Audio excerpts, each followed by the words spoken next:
Baghdad के पुराने बाज़ारों, मसाजिद और कारवां सराओं में एक नाबीना दरवेश का जिक्र आम था। कोई नहीं जानता था कि वो कब और कहाँ से आया था, लेकिन वो बरसों से शहर की गलियों में लाठी के सहारे चलता, अल्लाह का जिक्र करता और लोगों को हिकमत की बातें सुनाता।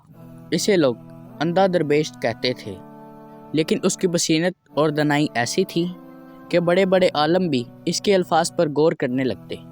कि दरवेश बगदाद के एक पुराने काफिले में शामिल होकर आया था, मगर आते ही इसने दुनियावी मामलात में कानाकशी इख्तियार कर ली। वो बाज़ार में बैठकर लोगों को सच्चाई और ईमानदारी की तालीम देता। अक्सर वो अपनी बातें कहानियों की तरह सुनाता और जो इसकी बातें सुनता वो मुतासिर हुए बगैर ना रहता। एक दिन बगदाद के बादशाह ने फ़कीर के बारे में सुना और इसे महल में बुलाया। बादशाह भी इस दरवेश से मिलना चाहता था। दरवेश ने खुशी से दावत कबूल कर ली और वज़ीर के साथ महल की तरफ रवाना हुआ। रास्ते में वज़ीर ने दरवेश से पूछा, दरवेश तुम नाबीना हो, मगर लोग कहते हैं कि तुम वो देख सकते हो जो आम आंखें नहीं देख सकती, ये कैसे मुमकिन है? दरवेश मुस्कुराया, आंखों से नजर आना एक चीज़ है, अगर दिल की बसीरत दूसरी। जो असलियत में आंखें देखती हैं वो हकीकत नहीं होती। असल हकीकत वो है जो दिल महसूस करे। वज़ीर दरवेश के जवाब पर हैरान हो गया, मगर उसके जहन में कई सवाल उभरने लगे। वो जब महल पहुँचे तो दरवेश को बादशाह के सामने पेश किया गया।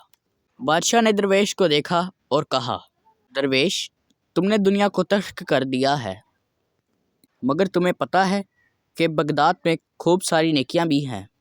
तुम सिर्फ दुनिया की बेसबात की बात क्यों करते हो?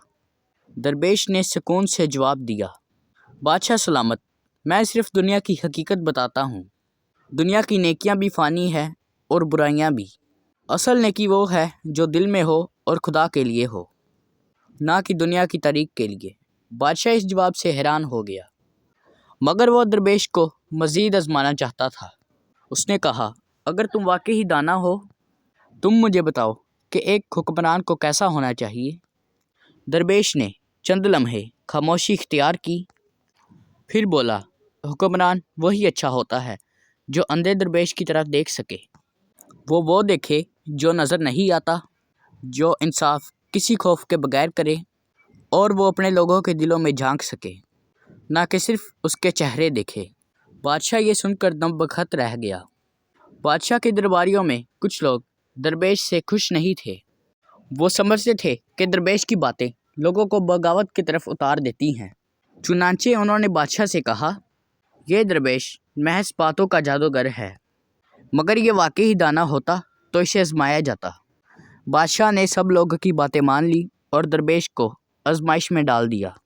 इसे एक खाली कमरे में ले जाया गया, जहाँ मुख्तलिफ जगह पर जहर आलूद खंजर रखे हुए थे। दरवेश को हुक्म दिया गया कि वो बगैर किसी की मदद लिए कमरे के दूसरे हिस्से तक पहुँचे। सब लोग ये मंजर देखने के लिए जमा हो गए।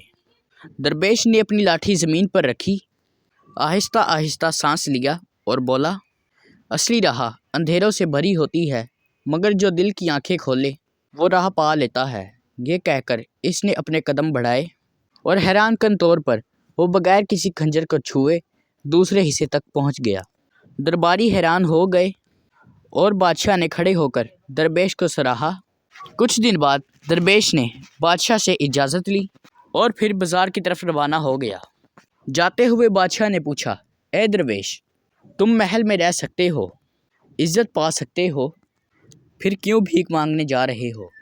दरवेश मुस्कुराया और बोला, बादशाह सलामत, अंधा दरवेश वही होता है जो लोगों के दरमियान रहे, ना कि महलों में। जहाँ चमक दमक हो वहाँ सच्चाई की रोशनी धम हो जाती है। मेरा मकाम वही है जहाँ आम लोग हैं। यह कहकर दरवेश रवाना हो गया और बगदाद की गलियों में गुम हो गया, मगर उसकी सच्चाइयाँ और नसीहतें अभी तक लोगों के दिलों में रही। वक्त गुजरता गया, बगदाद में कई बादशाह आए, मगर अंधे दरवेश का जिक्र कम ना हुआ। लोग आज भी उसकी कहानियाँ सुनाते और उसकी बसीरत की मिसालें देते। वो दरवेश जो दुनिया की रोशनी से महरूम था, मगर उसके दिल में रोशनी की कोई कमी ना थी।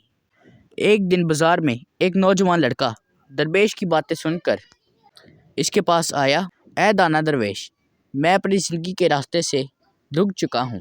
میں دولت کے پیچھے دوڑ رہا ہوں مگر سکون نہیں مل رہا، میں کیا کروں؟ درویش نے مسکراتے ہوئے کہا، اے نوجوان، دولت ہاتھوں کی مٹی کی طرح ہوتی ہے، جتنا زور سے پکڑو گے اتنی تیزی سے نکل جائے گی۔ اصل دولت وہ ہے جو دل میں ہو، نہ کہ ہاتھ میں۔ اگر تمہیں دولت چاہیے تو دوسروں کے لیے ایسے کرو جو تمہیں دعا دیں۔ نوجوان نے درویش کی باتوں پر غور کیا اور اپنی زندگی کا راستہ بدل لیا۔ وہ لوگوں کی مدد کرنے لگا اور اس کے دل میں اطمینان آنے لگا۔ درویش کی نصیحتوں نے نہ صرف اس نوجوان کی زندگی بدلی بلکہ کئی انسانوں کی زندگی بدل دی۔ آج بھی اس کے سوال بغداد کی گلیوں میں گونجتے ہیں اور اس کی کہانیاں نسل دو نسل سنی جاتی ہیں۔ آپ نے اس کہانی میں کیا سیکھا ہمیں ضرور کمنٹ میں بتائیں، اور آپ کو ہماری ویڈیو اچھی لگی تو ہماری ویڈیو کو لائک کریں اور ہمارے چینل اردو اسٹوری کو ضرور سبسکرائب کریں اور بیل آئکن کو دبانا مت بھولیے گا تاکہ ہر آنے والی ویڈیو آپ تک ضرور پہنچ جائے۔ بائے۔